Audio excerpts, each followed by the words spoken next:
साथ बदलते भारत की शान।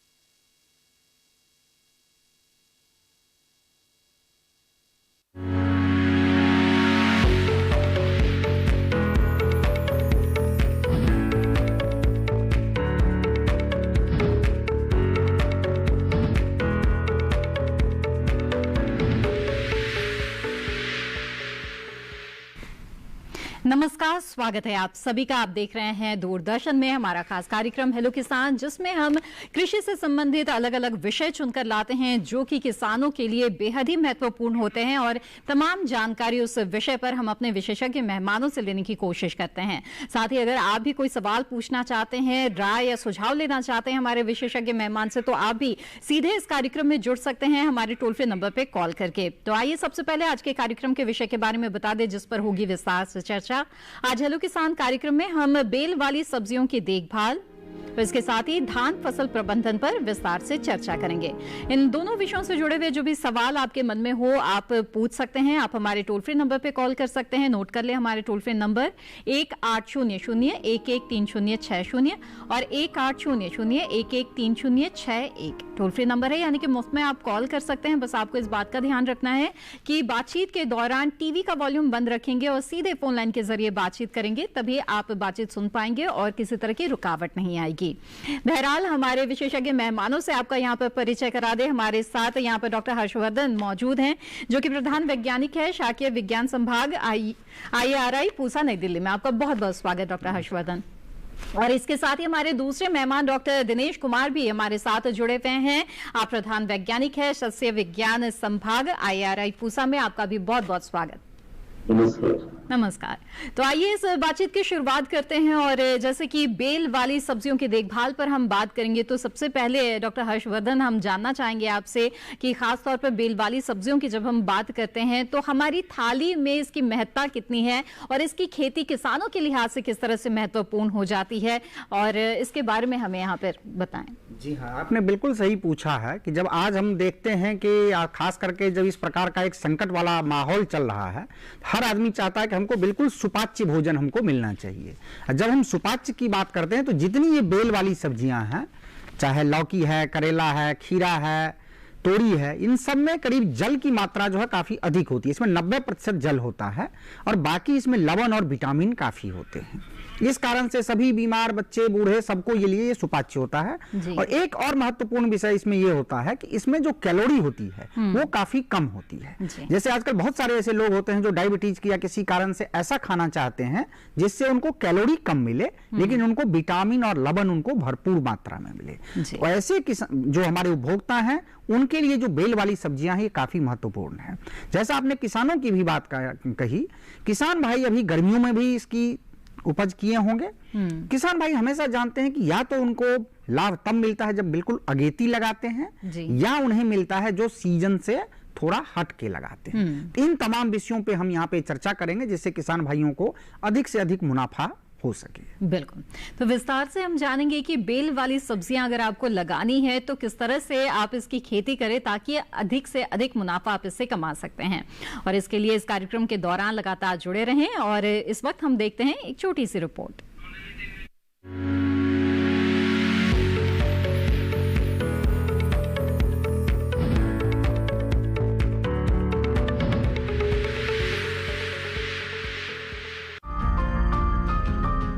कद्दू वर्गीय सब्जियां एवं बेल वाली सब्जियां ग्रीष्मकालीन और बारिश के मौसम की महत्वपूर्ण फसलें हैं। इन फसलों में पर्याप्त मात्रा में विटामिन और खनिज तत्व पाए जाते हैं, इसलिए ये फसलें पोषण की दृष्टि से बेहद ही महत्वपूर्ण हैं। इन सब्जियों में मुख्य रूप से कद्दू, तोरी, करेला, खीरा, खरबूजा और तरबूज आदि आते हैं। जून और जुलाई महीने में किसान यदि कुछ विशेष बातों का ख्याल रखें तो कद्दू वर्गीय सब्जियों की खेती कर सकते हैं, साथ ही अच्छी उपज भी हासिल कर सकते हैं। कद्दू वर्गीय और बेल वाली सब्जियों की खेती किसान भाई पारंपरिक तरीकों के साथ साथ पॉली हाउस में भी कर सकते हैं। अच्छी पैदावार के लिए बेल वाली सब्जियों की खेती करते समय किसान भाइयों को कुछ बातों का ख्याल रखना चाहिए, जैसे कि बुआई का सही समय, खाद और उर्वरक का उचित मात्रा में छिड़काव, सिंचाई की उचित व्यवस्था, फसल प्रबंधन इत्यादि। पॉलिथीन में मिट्टी और उर्वरक भरने से पहले प्रत्येक थैली की तली में 2 से 3 छेद पानी के निकास के लिए बना लेने चाहिए। साथ ही थैलियों को भरने के बाद एक हल्की सिंचाई करना उचित है। बेल वाली सब्जियों की पौध नर्सरी में तैयार की जाती है और फिर जड़ों को बिना नुकसान पहुंचाए खेतों में रोप दिया जाता है। इस तकनीक में खर्च तो कम लगता ही है, साथ ही किसानों को अच्छा मुनाफा प्राप्त होता है। फसलों का इन रस चूसक कीड़ों से बचाव करें। ककड़ी, घिया, खरबूजा और तोरी में फल मक्खी का प्रकोप अधिक होता है, जिससे फल खराब हो जाते हैं। फसलों के बचाव के लिए विशेषज्ञों की सलाह पर ही किसान कीटनाशकों का छिड़काव करें।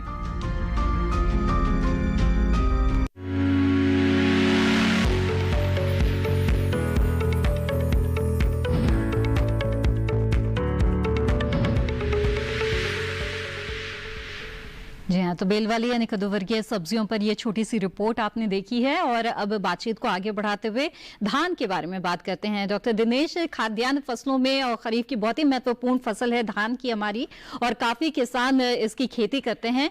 आपसे इसके महत्व के बारे में थोड़ा बहुत जानते हुए ये जरूर जानना चाहेंगे कि जिन किसानों ने अभी तक धान की फसल नहीं लगाई है, रोपाई नहीं की है, क्या अभी भी उनके पास समय है, वो कर सकते हैं क्या इसकी खेती? जी बिल्कुल, इस साल बहुत अच्छी बरसात देश में हमारे हो रही है चारों तरफ, और ऐसे में धान की फसल के लिए काफी लाभ है। और जहां तक फसल लगाने की बात है, काफी किसानों ने ये कार्य पूरा कर लिया है। जिन्हें सीधी बिजाई करनी थी वो जून के महीने में कर चुके हैं, और 15 जुलाई 20 जुलाई तक अधिकतर किसानों ने रोपाई कर ली है। लेकिन जो किसान अभी भी बचे हुए हैं, रोपाई करना चाहते हैं, तो अभी वक्त है वो जल्दी से जल्दी रोपाई का कार्य अपना पूरा कर लें, और साथ ही साथ जो आपकी खड़ी हुई फसल है उसकी अच्छे से आप देखभाल भी करें। जी बिल्कुल। तो अब जो किसान रोपाई करने जा रहे हैं, उन्हें आप किन किस्मों का चुनाव करने के लिए सलाह देंगे? जी बिल्कुल, इस समय पे किसान भाई ऐसी किस्में लें जो बहुत कम समय में जो है पक के तैयार हो जाए। लंबी अवधि वाली किस्में ना लें, जैसे पूसा बासमती 1509 है, इस इलाके में उत्तरी भारत के कई राज्यों में इसको लगाया जा सकता है।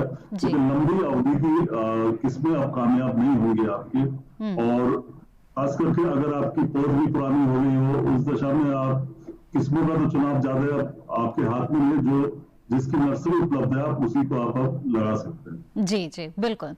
इसके आगे भी और जानकारी हम आपसे लेंगे धान की खेती के दौरान किसानों को किन बातों का ध्यान रखना चाहिए, लेकिन इससे पहले आइए देखते हैं एक रिपोर्ट।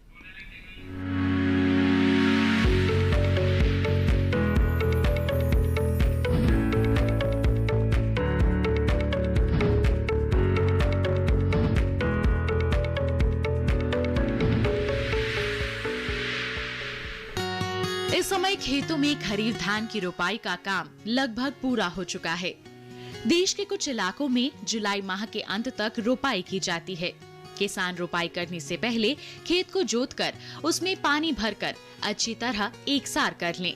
यदि खेत में हरी खाद उगाई हो तो उन्हें जुताई करके खेत में मिला दें और पानी भरकर जुताई करके गारा बनाकर रोपाई करें। बौनी व अधिक उपज देने वाली किस्मों की रोपाई 15 से 15 सेंटीमीटर, लंबी बासमती और संकर किस्मों की 20 से 15 सेंटीमीटर, पछेती रोपाई के लिए पौध से पौध की दूरी 15 से 15 सेंटीमीटर रखकर करें। एक स्थान पर 2 से 3 पौधे ही लगाएं।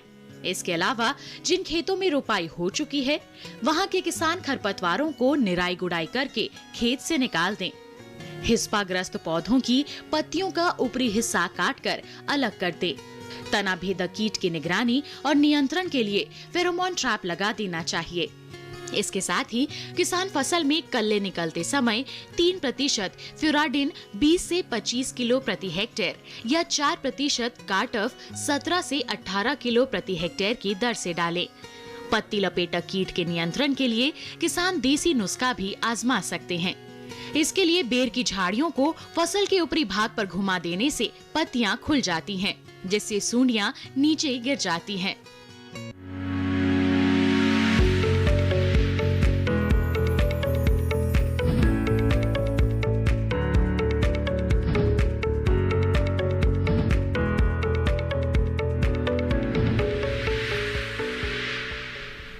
हाँ, तो ये रिपोर्ट देखी आपने, बातचीत को आगे बढ़ाते हैं और बेल वाली सब्जियों की जहां तक बात है, डॉक्टर हर्षवर्धन, कार्यक्रम की शुरुआत में ही आपने बहुत अच्छी बात कही कि किसान अगर मुनाफा कमाना चाहते हैं तो जरूरी है कि वो इस बात का ध्यान रखें कि उनकी जो फसल है वो कब आ रही है, तो उसी लिहाज से उनको बुआई भी समय से करनी चाहिए। हाँ।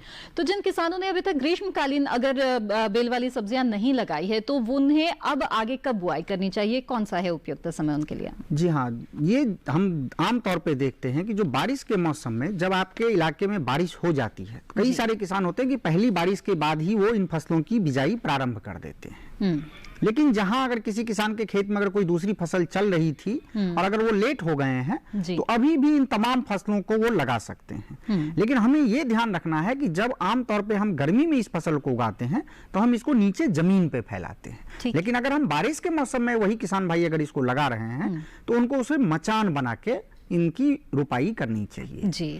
दूसरी चीज है, जहां तक हम प्रजातियों की बात करें, ये कद्दू वर्गीय जो सब्जियां होती हैं आमतौर पे 40 से 45 दिन के बाद फलन देना प्रारंभ कर देती है और करीब करीब 90 से 95 दिन तक ये फलन देती है, यानी 3 महीने तक।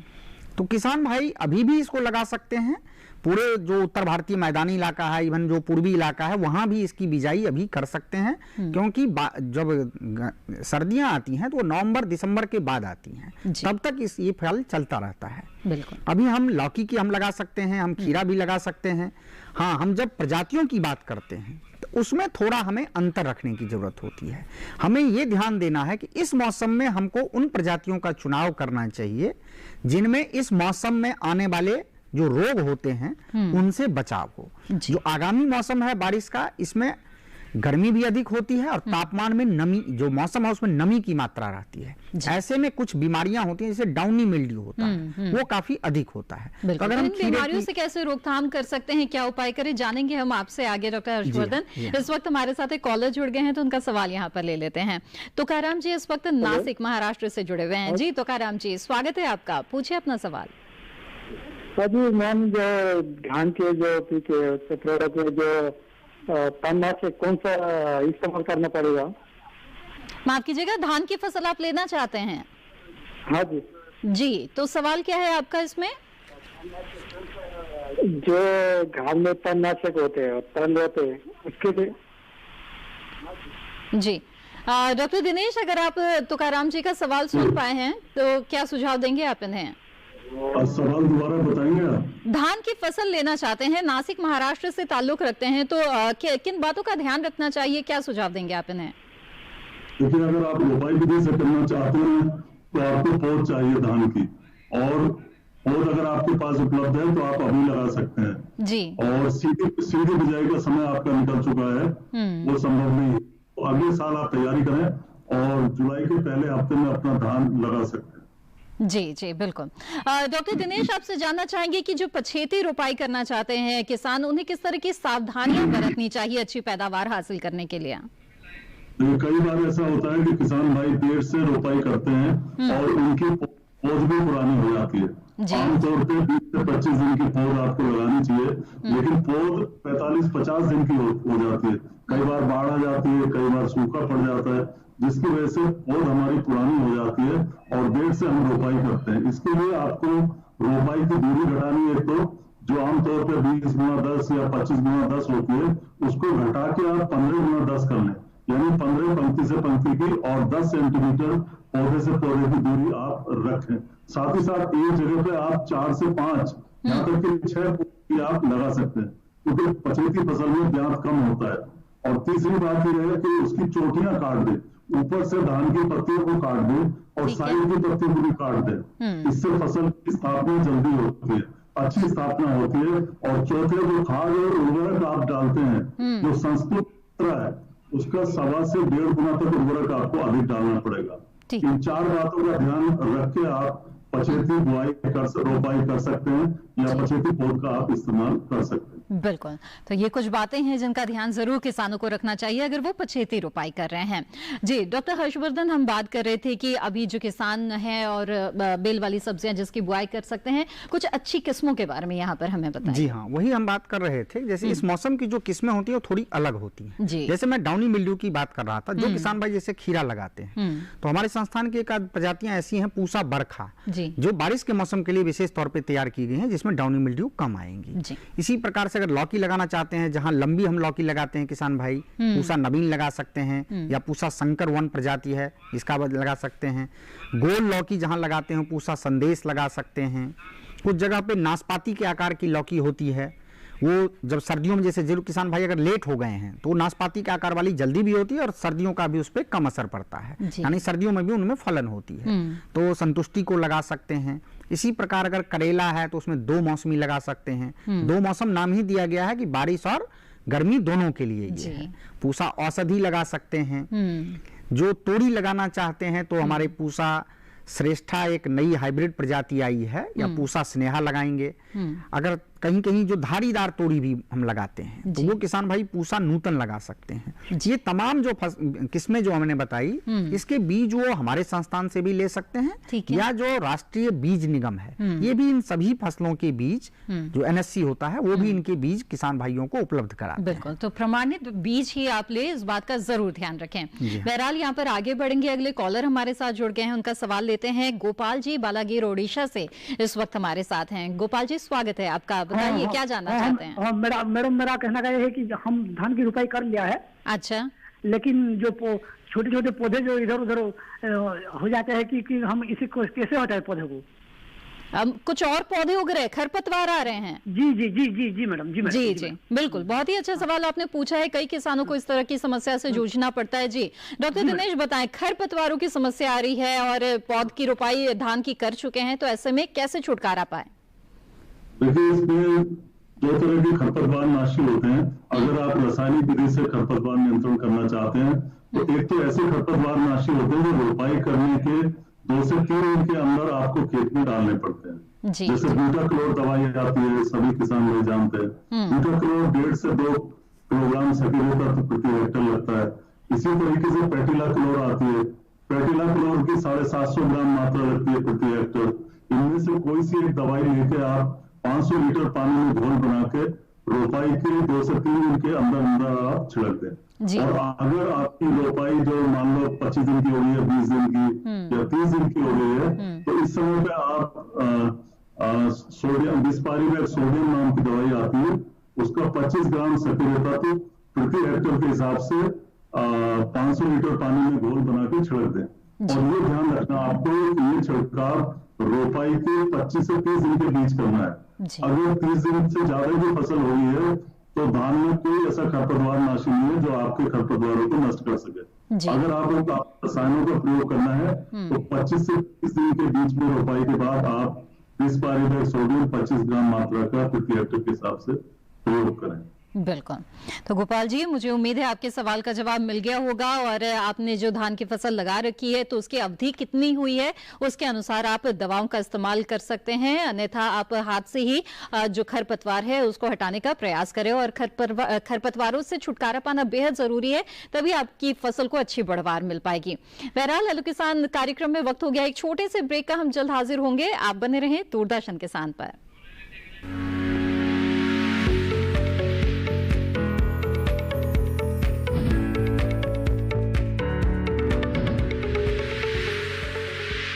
हर जोखिम से निकल कर फसल आए, सुरक्षित हो जाए। फसल बीमा से हर किसान अब आत्मनिर्भर हो जाए। अब सूखा पड़े या बाढ़ आ जाए कोई डर नहीं, अब ओले पड़े या कीट पतंगे फसल खा जाए कोई फिक्र नहीं।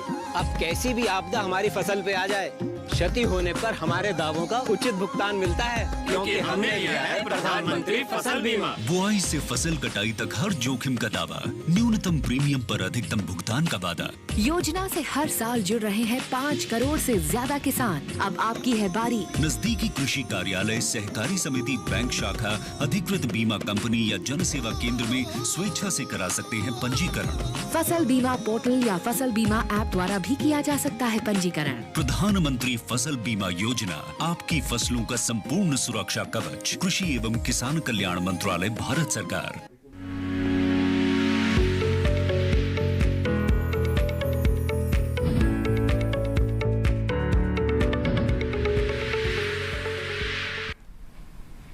ब्रेक के बाद आप सभी का फिर से स्वागत है। आप देख रहे हैं कार्यक्रम हेलो किसान, जिसमें आज हम धान और बेल वाली सब्जियों के बारे में बातचीत कर रहे हैं। अगर इन विषयों से जुड़े हुए सवाल आप पूछना चाहते हैं तो आप हमारे टोल फ्री नंबर पे कॉल कर सकते हैं और विशेषज्ञ मेहमान से राय ले सकते हैं। बातचीत को यहाँ पर आगे बढ़ाते हैं और डॉक्टर हर्षवर्धन आपसे जानना चाहेंगे कि अब ये जो बारिश के समय की जो बेल वाली सब्जियां हैं जो किसान लेना चाहते हैं, उनके किस तरह से खेत की तैयारी और इनकी इसका ध्यान रखना चाहिए उन्हें? जी हाँ, अभी जो किसान भाई ले रहे हैं इनको सबसे पहले तो ये ध्यान रखना है कि ऐसी जो खेत का चयन करें जिसमें जल निकासी की समुचित व्यवस्था हो, जी, क्योंकि जल बिल्कुल नहीं होना चाहिए। और ये जब भी हम लगाते हैं कद्दू वर्गीय सब्जियां तो आमतौर पे हम नालियां बना के लगाते हैं। नाली की चौड़ाई कम से कम हमें 40 से 45 सेंटीमीटर रखनी चाहिए और गहराई 30 सेंटीमीटर कम से कम रखनी चाहिए। और हम चौड़ी नालियां बना के इनके दोनों तरफ हम इनकी बिजाई कर सकते हैं। ठीक है। अब हमें ये देखना है कि हम जो फसल ले रहे हैं अगर उसकी बेल की भरमार अगर ज्यादा है, जैसे लौकी की ज्यादा होती है, तोरी की ज्यादा होती है और इसी प्रकार कद्दू की ज्यादा होती है, तो उसमें हम एक नाली से दूसरे नाली के बीच की दूरी हम करीब 2 से 2.5 मीटर रखते हैं। और जिनकी भरमार कम होती है, जैसे खीरा है या करेला है, इनकी भरमार कम होती है, या हम समर स्क्वैश जहां लगाते हैं तो इनको हम थोड़ा कम 1 से 1.5 मीटर भी हम रख सकते हैं। जी। पहला चीज हमें ये ध्यान रखना है। दूसरी चीज, जैसे अभी आपने खरपतवार की चर्चा वहां कर रहे थे, जो भी सब्जी के किसान होते हैं इनको भी खरपतवार की चिंता काफी अधिक होती है। तो जब पूरी तरीके से जब आप खेत की तैयारी कर लेते हैं, उसके बाद जब आपकी नालियां बन जाती हैं और जब आपको बिजाई करनी है अगर 2 दिन बाद, तो उसे बिजाई से 2 दिन पहले अगर उसमें नमी है तो ठीक है, अगर बारिश हो गई, अगर नमी नहीं है तो उसमें हल्का आप जल डाल दें, पानी डाल दें और उसके बाद उसमें पेंडिमिथिलिन नामक एक जो खरपतवारनाशी है उसका 3 मिलीलीटर प्रति लीटर पानी में घोल बना के और उसका हम उस पर छिड़काव कर दें, सिर्फ नालियों पे दोनों तरफ। जिससे होगा कि जब वहां पे बिजाई करेंगे तो कम से कम 30 से 35 दिन तक उसमें खरपतवार से छुटकारा आपको मिलेगा। और एक नाली से जो दूसरे नाली की बीच की जगह है, इसमें आप चाहें तो ट्रैक्टर से या कोई पावर टिलर से इनको आप जुताई कर सकते हैं। इसीलिए कई बार किसान भाई एक नाली से दूसरे नाली के बीच में इतनी जगह रखते हैं जिससे कि बीच में 30-35 दिन तक वो ट्रैक्टर चला सकते हैं।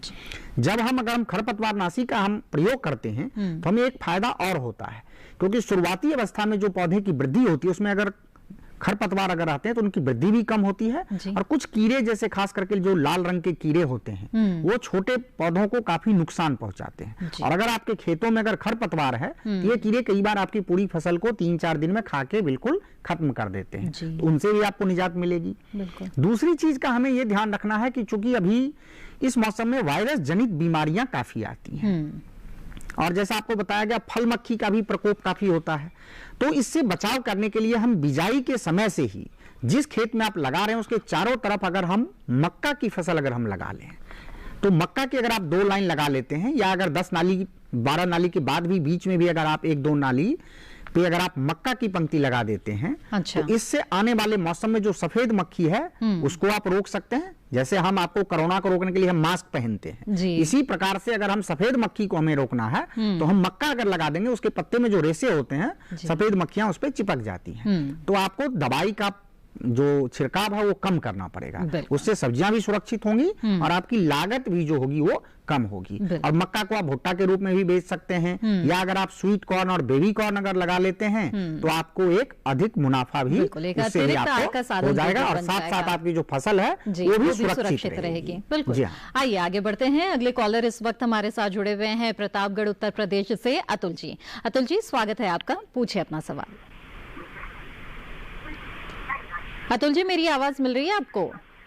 जी जी सर। जी, अपना सवाल पूछिए। अरे जी, कोहरा लगा सकते हैं सर? कोहरा लगा सकते हैं कि नहीं, ये जानना चाहते हैं? कोहरा यानी कि सीधा फल लगाना चाहते हैं मेरे ख्याल से। कोहरा लौकी बो सकते हैं?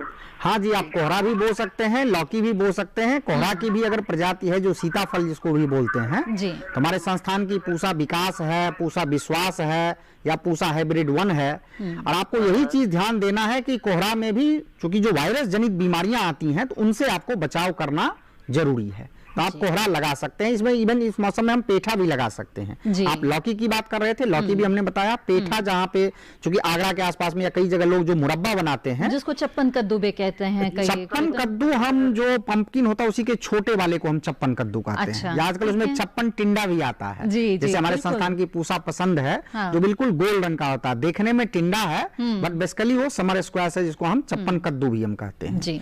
और समर स्क्वायर जो होती है वो कम दिनों की फसल होती है, उसको भी किसान भाई ले सकते हैं और कोहरा भी ले सकते हैं। और पेठा का मतलब होता है जिसका मुरब्बा बनता है। आगरा काफी फेमस है पेठा के लिए, और उसके लिए हमारे संस्थान की कुछ प्रजातियां भी हैं। उज्जवल है, पूसा उज्जवल है, श्रेयाली है, इन सब का चयन कर सकते हैं। कुछ किसान भाई जो हैं कुछ इलाके में इसको सब्जी पेठा के लिए भी हम उपयोग करते हैं, तो उसके लिए भी अलग से प्रजाति होती है, पूसा सब्जी पेठा। ये सभी चीजों का आप चयन कर सकते हैं और आप लगा सकते हैं इस मौसम में। तो अतुल जी, मुझे उम्मीद है आपके सवाल का जवाब मिल गया होगा। डॉक्टर दिनेश का एक बार फिर से रुख करते हैं और धान की फसल के बारे में बात करते हैं, जिसमें पानी की काफी आवश्यकता होती है और बहुत ही प्रमुख भूमिका रहती है इसकी खेती में पानी की। तो ऐसे में डॉक्टर दिनेश हमें बताएं कि पानी की व्यवस्था उचित ढंग से किस तरह से की जाए धान की खेती के लिए। देखिए, अभी धान की रोपाई का कार्य कहीं कहीं पर चल रहा है, कहीं कहीं पर रोपाई का कार्य समाप्त हो चुका है। इसी तरीके किसान भाइयों ने धान सीधी विधि से लगाया है। धान जहाँ तक सीधी बिजाई वाला धान है उसमें आपको ध्यान रखना है कि तीसरे चौथे दिन आप हल्का हल्का पानी लगाते रहें और उसमें पानी खड़ा ना रखें आप। ये सीधी बिजाई वाला धान है। और जो आपका रोपाई वाला धान है उसमें कोशिश करें आप कि 2 से 3 सेंटीमीटर पानी बना के रखें। हाँ, पानी की गहराई जो है आप ज्यादा ना रखें। कई बार किसान भाई 15 सेंटीमीटर 10 सेंटीमीटर गहरा पानी रखते हैं, उससे नुकसान ज्यादा होता है क्योंकि पानी का वजन मिट्टी पे बढ़ जाता है और पानी का निक्षालन नीचे पानी का नुकसान ज्यादा होता है। अगर ये परत हमारी हल्की होगी 2 सेंटीमीटर 3 सेंटीमीटर, पानी का नुकसान कम होता है। दूसरे, जब पानी पूरी तरह से उतर जाए उसके 2-3 दिन बाद आप पानी लगाएं। ऐसा तो नहीं है कि हमेशा आप उसमें खड़ा ही रखें, क्योंकि अभी धान आपका वानस्पतिक अवस्था में, अब कन्ने बन गए उसमें, कुछ समय बाद उसमें जमीनी की अवस्था शुरू होगी, जब उसमें बालियों का पौधों के अंदर बनना शुरू हो जाता है। उस अवस्था पे पानी खड़ा रखना है, लेकिन अभी कोई जरूरी नहीं कि आप खेत में पानी खड़ा रखें। जी जी, बिल्कुल।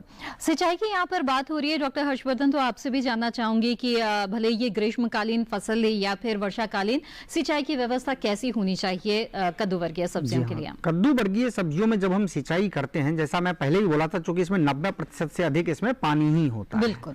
तो जो फल की बढ़वार होती है उस समय में बिल्कुल इसको अधिक सिंचाई चाहिए। लेकिन बारिश के मौसम में अगर बारिश हो गई है, आपके नालियों में अगर नमी की उचित मात्रा है, तो कई बार ऐसा होता है कि हमें कम पानी डालने की आवश्यकता होती है। लेकिन अगर लगातार अगर 6-7 दिन से अगर बारिश नहीं हुई है तो लगभग 7 दिन के अंतराल पे आपको उसमें पानी जरूर आपको डालना होगा। दूसरा, हमें यह ध्यान देना है कि पानी की अधिकता ना हो जाए। कई बार क्या होता है कि अगर आपके नालियों में अगर पानी भर जाता है तो किसान भाई फिर कहते हैं कि हमारी जो फसल है वो पीली हो गई है, कोई बीमारी तो नहीं आ गई या कीट नहीं आया। उसमें वास्तव में कोई बीमारी या कीट का प्रकोप नहीं होता है। वो जल, अगर उसमें जड़ों में अगर जल का जमाव हो जाता है, इस कारण भी जो पौधे होते हैं वो पीले हो जाते हैं। तो इसका भी हमें ध्यान रखना चाहिए कि अगर बारिश अगर अधिक हो तो आपको तुरंत उसको कटाई करके उसको पानी को खेत से बाहर निकालने की व्यवस्था, जल निकासी की जो व्यवस्था है वो भी अच्छी होनी चाहिए आपके खेतों में। बहरहाल आगे बढ़ते हैं। इस वक्त एक कॉलर हमारे साथ जुड़ गए हैं, सत्येंद्र प्रसाद जी, समस्तीपुर बिहार से। आइए उनसे बात करते हैं। सत्येंद्र जी, स्वागत है आपका, पूछिए क्या जानना चाहते हैं आप। जी, खीरा का पेड़ हम हाइब्रिड लगाया है, उसका ऊपर से पौधा का एकदम ग्रोथ ही रुक गया, पत्ता में सिकुड़न जैसा आ गया। कितने दिनों की फसल है आपकी? फसल मेरी हो गई लगभग 1 महीना हो गया। अच्छा, खुले खेत में है या पॉली हाउस की बात आप कर रहे हैं? जी, खुले खेत में लगा हुआ है या कहीं पॉली हाउस के अंदर तो नहीं लगा है? जी, खेत के अंदर लगा हुआ है। हाँ। जी हाँ सत्येंद्र जी, आपने जैसा पूछा है, जैसा मैं समझ पा रहा हूँ कि आपके पौधे की बढ़वार आप कह रहे हैं रुक गई है, वृद्धि जो है ये रुक गई है। आपने जो कहा इसका कई कारण हो सकते हैं। एक प्रमुख कारण क्या होता है कि कई बार जो वायरस की प्रॉब्लम होती है, जो विषाणु रोग होता है, इसमें आमतौर पर यह होता है कि जब पौधा जहां से बढ़ता है वहां की पत्तियां बिल्कुल छोटी छोटी हो जाती हैं और उसके बाद जो पौधे की ग्रोथ होती है वो रुक जाती है। तो जब भी हमको इन सब्जियों की लगाने की, जैसी मैं चर्चा पहले भी कर रहा था, क्योंकि बारिश के मौसम में ये वायरस जनित बीमारियां जो हैं ये काफी अधिक होती हैं। तो अगर हमने मक्का लगाया है, ये हो सकता है, नहीं तो हमको शुरुआती अवस्था में ही आपके खेतों में कहीं भी जो सफेद मक्खी है वो वायरस को एक पौधे से दूसरे पौधे तक ले जाती हैं। अगर एक दो पौधों में अगर ये समस्या है तो सबसे पहले उन पौधों को आप उखाड़ के और बिल्कुल अपने खेत से बाहर कहीं उनको गड्ढे में दबा दें, जिससे कि वो दूसरे पौधों में वो ऐसा ना फैलाएं। एक तो ये कारण हो सकता है। आमतौर पे हमें ये भी ध्यान रखना है कि अगर आपके पौधों में ये आने की संभावना है तो कोई भी कीटनाशक जो है, जैसे आप इमिडाक्लोप्रिड जो है उसका आपको एक छिड़काव करना चाहिए। 10 लीटर पानी में हम करीब 3 से 4 ml दवा लेके, आप अभी चूंकि पौधे आपके अभी फलन अवस्था में नहीं आए हैं, उनका आप एक छिड़काव कर देंगे तो बाकी अन्य पौधे जो होंगे वो काफी हद तक स्वस्थ होंगे। कई बार ये भी होता है कि अगर पानी बहुत अधिक हो जाता है, जिसकी मैं चर्चा कर रहा था, उस कारण से भी पौधे की बढ़वार कभी कभार थोड़ी दिनों के लिए रुक जाती है। तो उस अवस्था में आप पौधों से जल की, अगर जल जमाव है तो उसको आप निकासी करें, और उसके बाद आपको लगता है कि किसी अन्य कारण से अगर इसमें कोई समस्या नहीं है तो जो यूरिया होता है उसका 1% आप फोलियर स्प्रे कर दें, तो उससे भी पौधे की वृद्धि जो होती है वो ठीक हो जाती है। बिल्कुल। तो सत्येंद्र जी, बहुत ही विस्तार से यहाँ पर डॉक्टर हर्षवर्धन ने आपके सवाल का जवाब दिया है। तो आप देखिए कि क्या वजह हो सकती है कि बढ़वार रुक गई है, और बहुत छोटी छोटी कुछ बातें हैं जिसका बस ध्यान रखना है आपको। हमें उम्मीद है कि इस समस्या का हल आपको जरूर मिलेगा। इसी के साथ हेलो किसान कार्यक्रम में वक्त हो गया है एक और छोटे से ब्रेक का। हम जल्द हाजिर होंगे, आप बने रहें हमारे साथ।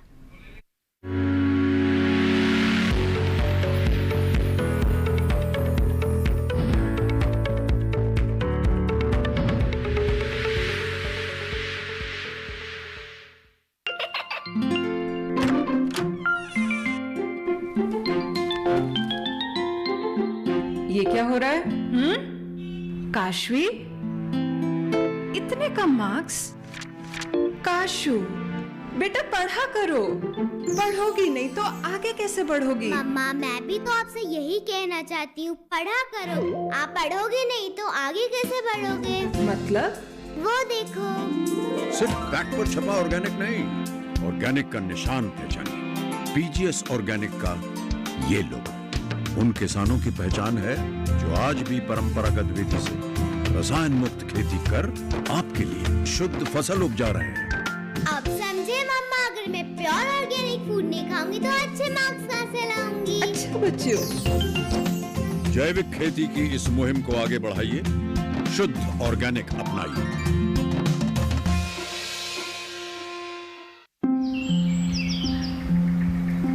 अरे अरे अरे क्या कर रहा है? इधर इधर इधर, हम बोल रहे हैं तेरे बीजू का। उतना बोल रहा है? हाँ, पक्षियों से तो हम खेत को बचा लेते हैं, पर इन घातक रसायनों से कैसे बचाएं? मतलब? देख बेटा, तू जो ये अंधाधुंध रसायन मिलाता है ना, मिट्टी की सेहत बिगड़ने लगी है, और जब माटी ही कमजोर पड़ जाएगी तो उपज कैसे सेहतमंद होगी?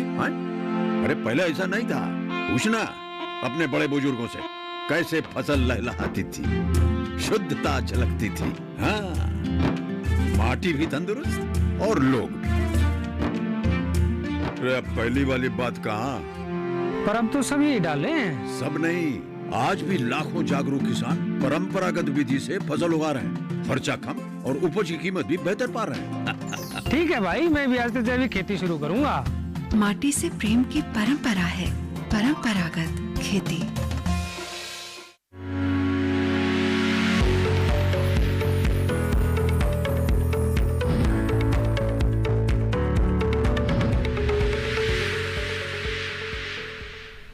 ब्रेक के बाद आप सभी का कार्यक्रम हेलो किसान में एक बार फिर से स्वागत है। तो आज हम हेलो किसान कार्यक्रम में बेल वाली सब्जियों की देखभाल और धान फसल प्रबंधन पर विस्तार से बातचीत कर रहे हैं, और इस बातचीत को आगे बढ़ाते हुए इस वक्त मैं डॉक्टर दिनेश का रुख करना चाहूंगी। डॉक्टर दिनेश, जानना चाहेंगे कि जो धान की फसल है उसकी अच्छी पैदावार हासिल करने के लिए किस तरह से पोषक तत्व प्रबंधन किसानों को करना चाहिए, खासतौर पर अगर नाइट्रोजन की बात करें तो किस तरह से इसका उचित प्रबंधन करें?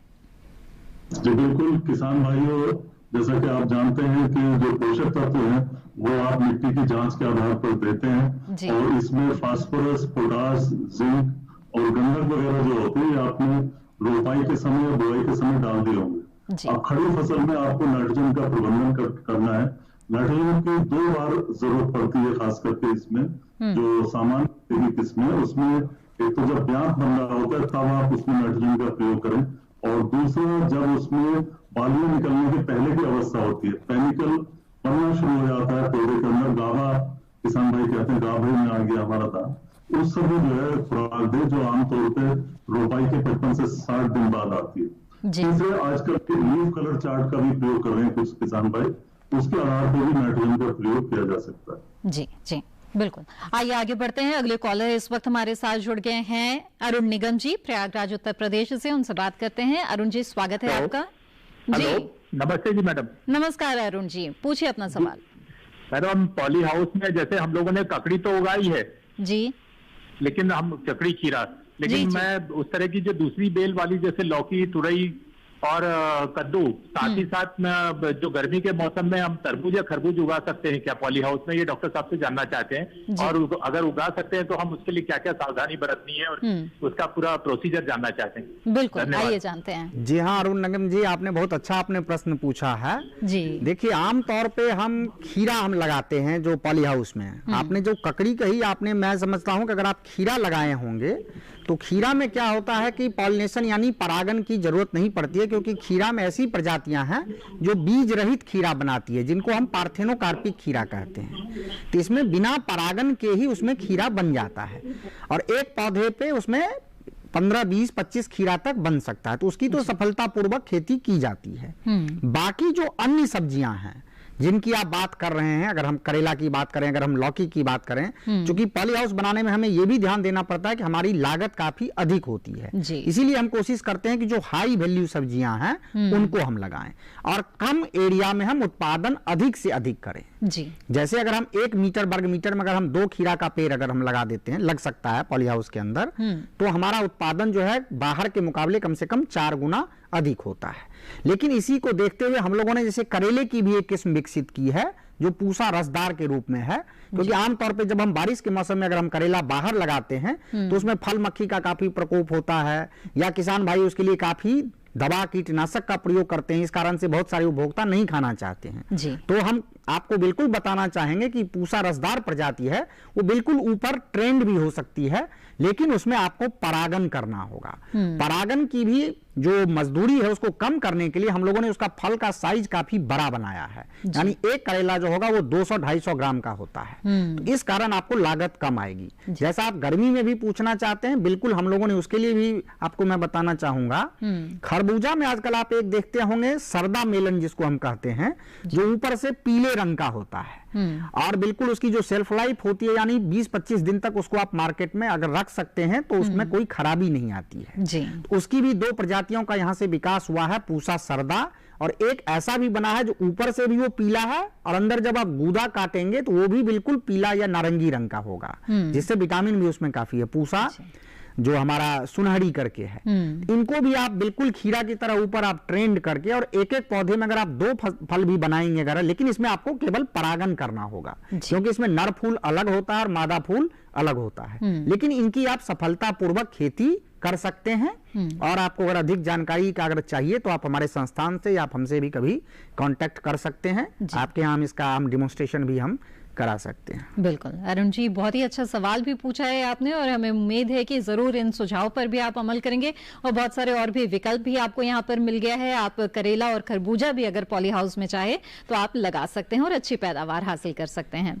बढ़ते हैं अब आगे और डॉक्टर हर्षवर्धन, अब आपसे भी हम पोषक तत्व प्रबंधन के बारे में जानना चाहेंगे। बताएं किस तरह से पोषक तत्व प्रबंधन करें बेल वाली सब्जियों में। जी हाँ, जैसा कि डॉक्टर दिनेश ने भी बताया, सबसे पहले तो हमें ये ध्यान देना है कि मिट्टी आपकी जांच के अनुसार ही आप उसमें कोई भी पोषक तत्व डालें। बिल्कुल। सब्जियों में आमतौर पे हम गोबर की खाद आपको डालना कंपलसरी है। गोबर की खाद डालते समय हमें ये भी ध्यान रखना है कि जैसे अगर गर्मी के बाद जब भी आपकी खेत खाली हुई उसी समय में हमें डाल देना चाहिए।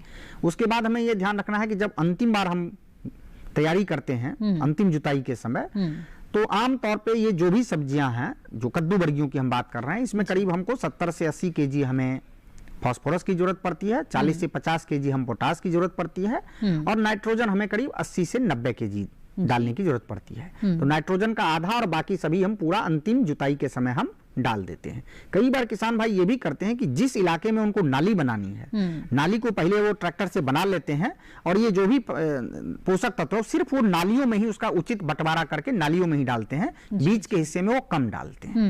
और बाकी जो नाइट्रोजन है उनको ये ध्यान देना है कि नाइट्रोजन हमको 2 बार स्प्लिट डोज में डालना है। लेकिन जब इसमें फूल आने लगते हैं तो नाइट्रोजन अगर आप अधिक डालेंगे तो मेल नर फूल ज्यादा आएंगे, मादा फूल कम आएंगे। मादा फूल से ही फल का विकास होता है। इसीलिए हमें यह ध्यान देना चाहिए कि उससे पहले ही, यानी आपकी फसल जब करीब 25 दिन की है, 30 दिन की, उसी समय में नाइट्रोजन की जो दूसरी मात्रा है वो हमें डाल देनी चाहिए।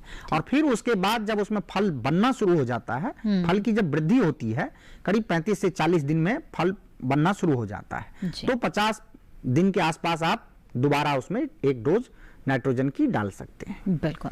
तो ये तो बात हुई पोषक तत्व प्रबंधन की। बढ़ते हैं आगे और डॉक्टर दिनेश, अब आपसे हम जानना चाहेंगे कि फसल को कीट बीमारियों का काफी खतरा रहता है, खासतौर पे धान की फसल में जानना चाहेंगे कि इस समय किस तरह की कीटों का खतरा हो सकता है। जी बिल्कुल, इस समय पे सबसे आम कीड़ा जो है वो तना छेदक धान की फसल में आता है और दूसरा पत्ती लपेटक आता है। 2 प्रमुख कीड़े हैं जिनके आने की संभावना होती है। तना छेदक की सूली क्या करती है, नीचे से तने में घुस जाती है और बीज का भाग, केंद्र का भाग उसका खा जाती है और बीज के हिस्से से जो केंद्र भाग है धान के पौधों का वो मृत केंद्र बन जाता है, उसमें मरा हुआ, यानी भूरे रंग के पौधे आपके हो जाएंगे और वो आसानी से बाहर खिंच जाते हैं। ये तना छेदक की मुख्य पहचान है। इसी तरीके से दूसरा कीट है वो है पत्ती लपेटक। ये क्या करता है, पत्ती को दोनों तरफ से सिल देता है और बीच में इसकी सूंडी जो है वो हरे पदार्थ को पत्तियों में खा जाती है और एक तरह से अगर ज्यादा इसका हमला हो जाए तो पूरे खेत में आपको सफेद सफेद पत्ते दिखाई देंगे। ऐसा लगेगा कि जैसे चूने से खेत की पुताई करती हो। इन दोनों कीटों के आपको जांच करनी, पहचान करनी है।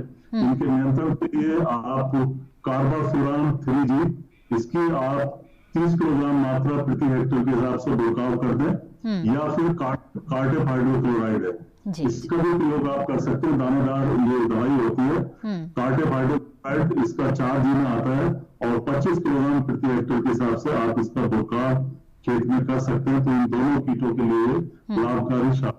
बिल्कुल, तो इन कीटों से रोकथाम आप अपनी फसल की कर सकते हैं। बढ़ते हैं आगे, अगले कॉलर देवेंद्र जी इस बीच हमारे साथ जुड़ गए हैं, रायगढ़ छत्तीसगढ़ से। आइए उनसे बात करते हैं। देवेंद्र जी स्वागत है आपका, पूछिए अपना सवाल। जी नमस्कार मैडम। नमस्कार जी। मैडम मेरा ये सवाल है कि कद्दू वर्गीय फसलों में 3G कटिंग कैसे किया जाता है और कैसे इसका लाभ लिया जा सकता है?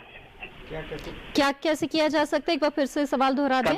कद्दू वर्गीय फसलों में 3G कटिंग कैसे किया जाता है और इसका लाभ कैसे लिया जा सकता है? आपका सवाल हम नहीं समझ पा रहे हैं, माफ कीजिएगा, जरा धीरे धीरे बताएं। क्या कैसे किया जा सकता है? कटिंग कद्दू वर्गीय जी 3G कटिंग कैसे करते हैं? हाँ देखिए, आजकल क्या होता है, कुछ किसान भाई जो है ये चाहते हैं, क्योंकि जो कद्दू वर्गीय सब्जियां होती हैं उसमें कई बार क्या होता है कि जो मेन तना होता है उस पे नर फूल अधिक आते हैं और जो उसकी सेकेंडरी ब्रांचेज होती हैं, जो साइड की जो ब्रांचेज होती हैं उस पे मादा फूल अधिक आता है।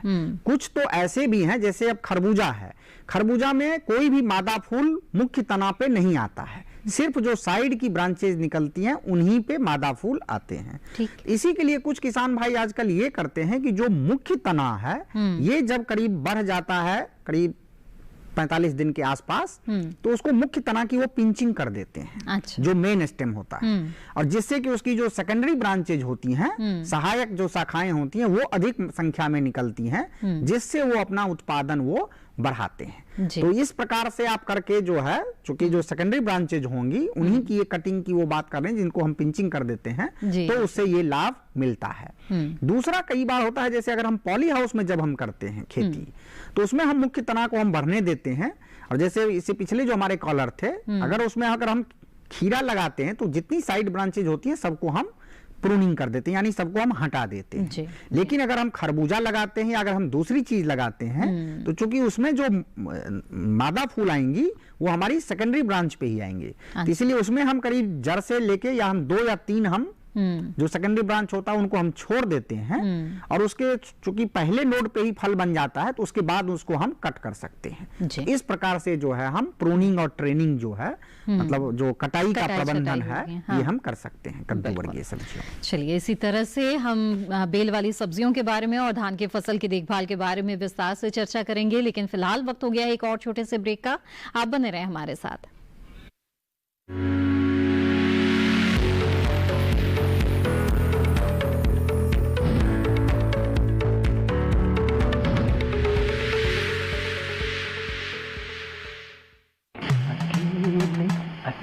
अरे वाह भैया, अकेले अकेले।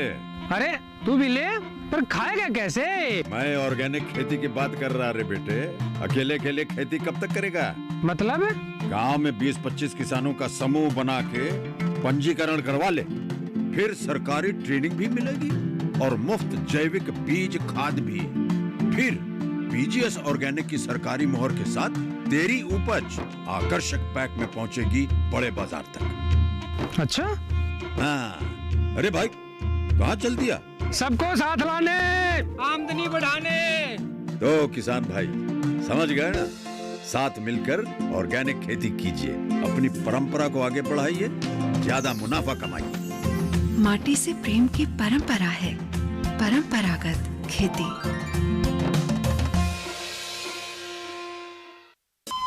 अरे सुन तो। मुझे क्या सुनाना चाहते हो? जो सुनाओ मेरी सौतन को। किसको? अरे वही तुम्हारा मोबाइल फोन जिससे सुबह शाम दिन रात चिपके रहते थे और कहते थे किसान कॉल सेंटर से बातें हो रही हैं। अच्छा ये बात है। हाँ क्यों, क्या हुआ? अब बात नहीं होती क्या? अब तो झट से बात हो जाती है। ऐसा क्या? हाँ, अब तो ज्यादा लाइनें और खास तकनीक के कारण खेती के माहिरों से तुरंत बात हो जाती है। और अगर कभी लाइन व्यस्त हो तो अपनी समस्या फोन पर रिकॉर्ड करा दो, वहाँ से फोन आ जाता है और समस्या की हल का मैसेज भी आ जाता है। ये देखो आ गया। अरे वाह, इसका मतलब इंतजार की घड़ी अब खत्म। हाँ। तभी मैं सोचूं कि आजकल मुझ पर इतना प्यार क्यों आ रहा है। कृषि संबंधी समस्याओं का अपनी भाषा में तुरंत हल पाने के लिए पूरे भारत में किसी भी फोन से हेल्पलाइन नंबर पर संपर्क करें। किसानों का दोस्त किसान कॉल सेंटर।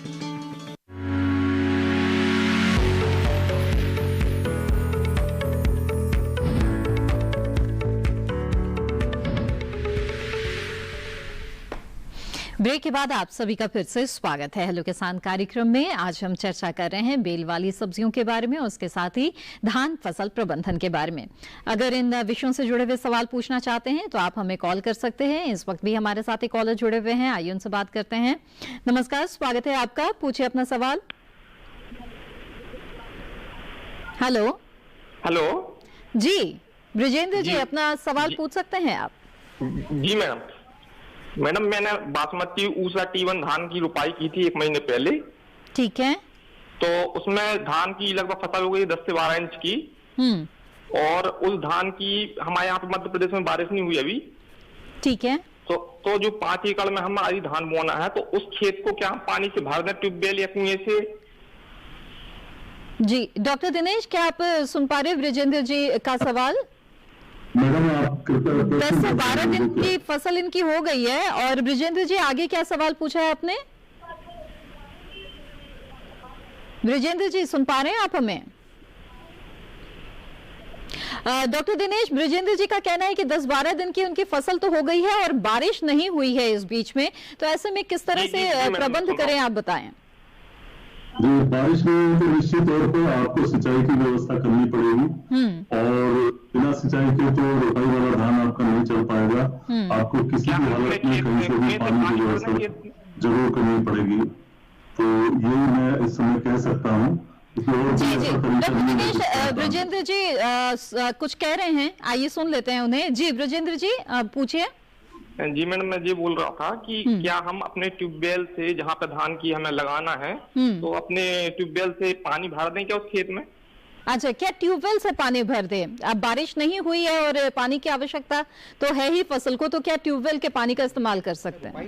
जी बिल्कुल, आप ट्यूबवेल के पानी का इस्तेमाल कीजिए और उम्मीद है कि आपके यहाँ का पानी मीठा पानी होगा, अच्छा पानी होगा, उसका बेशक इस्तेमाल कीजिए आप, ऐसा कुछ नहीं। जी जी। डॉक्टर दिनेश, यहाँ पर बातचीत को आगे बढ़ाते हुए जानना चाहेंगे आपसे कि आपने कीटों से रोकथाम के बारे में बताया, फसल को कैसे बचा सकते हैं, और इसके साथ ही सूत्रकृमि की समस्या भी कई बार रहती है, तो इससे बचाव के लिए किसानों को किन बातों का ध्यान रखना चाहिए?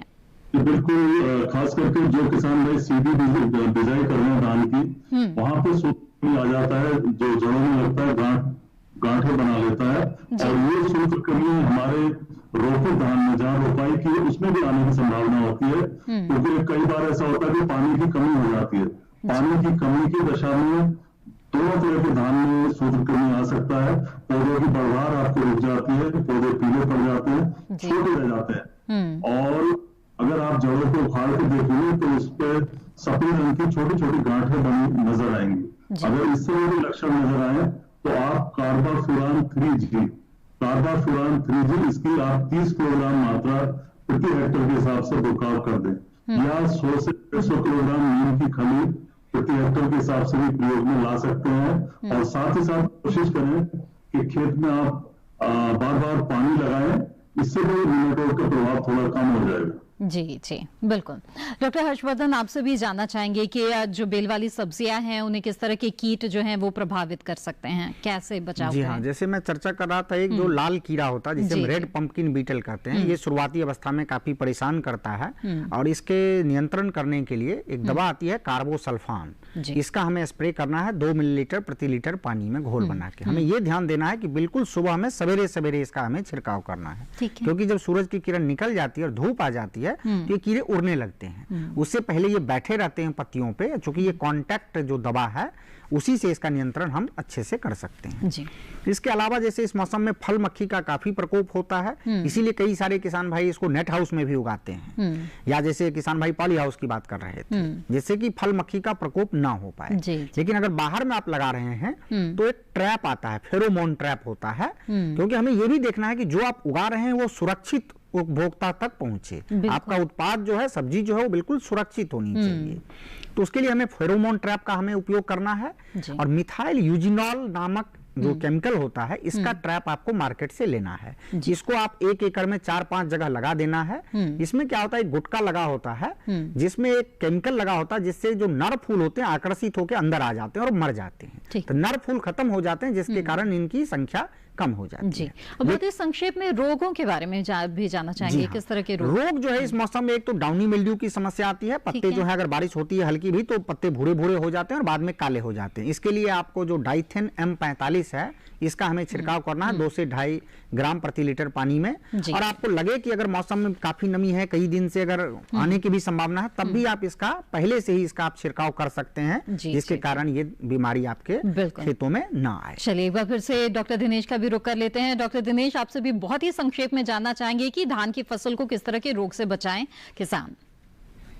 कुछ केस में बासमती धान जैसे है, या कुछ किस्में हैं जिसमें बखानी रोग आ सकता है। इसमें पौधे जड़ों से ज्यादा लंबे हो जाते हैं, पीले रंग के हो जाते हैं, कमजोर हो जाते हैं, और इस तरह के पौधों को आप तुरंत खेत से बाहर उखाड़ के बाहर निकाल दें और दूर कर ले जाकर मिट्टी में दबा दें, और उनकी जगह पर स्वस्थ पौधे आप रोपित करें उनकी जगह पर। साथ ही साथ दूसरा बदरा रोग आ सकता है, बदरा ब्लास्ट होता है, इसमें आपके आंख के आकार के धब्बे बन जाते हैं, और फिर ये धब्बे बड़े होकर कत्थई रंग के हो जाते हैं और पत्तियां सूख जाती हैं। बदरा रोग खास करके बरसात में ज्यादा आता है, मौसम रात को ठंडा हो और नमी ज्यादा हो, तो बदरे का आप ध्यान रखें। बदरा रोग का झोंका रोग कहते हैं इसको, और अगर ये आता है तो आप हेक्साकोनाजोल नाम की दवाई है, बावस्टीन है, 1 ग्राम प्रति लीटर के हिसाब से आप इसका छिड़काव कर सकते हैं। बिल्कुल डॉक्टर दिनेश, बहुत बहुत धन्यवाद, आपने हमें बहुत ही अहम जानकारी दी है इस कार्यक्रम के दौरान, और हमें उम्मीद है जो किसान है वो इन जानकारियों का लाभ जरूर उठाएंगे।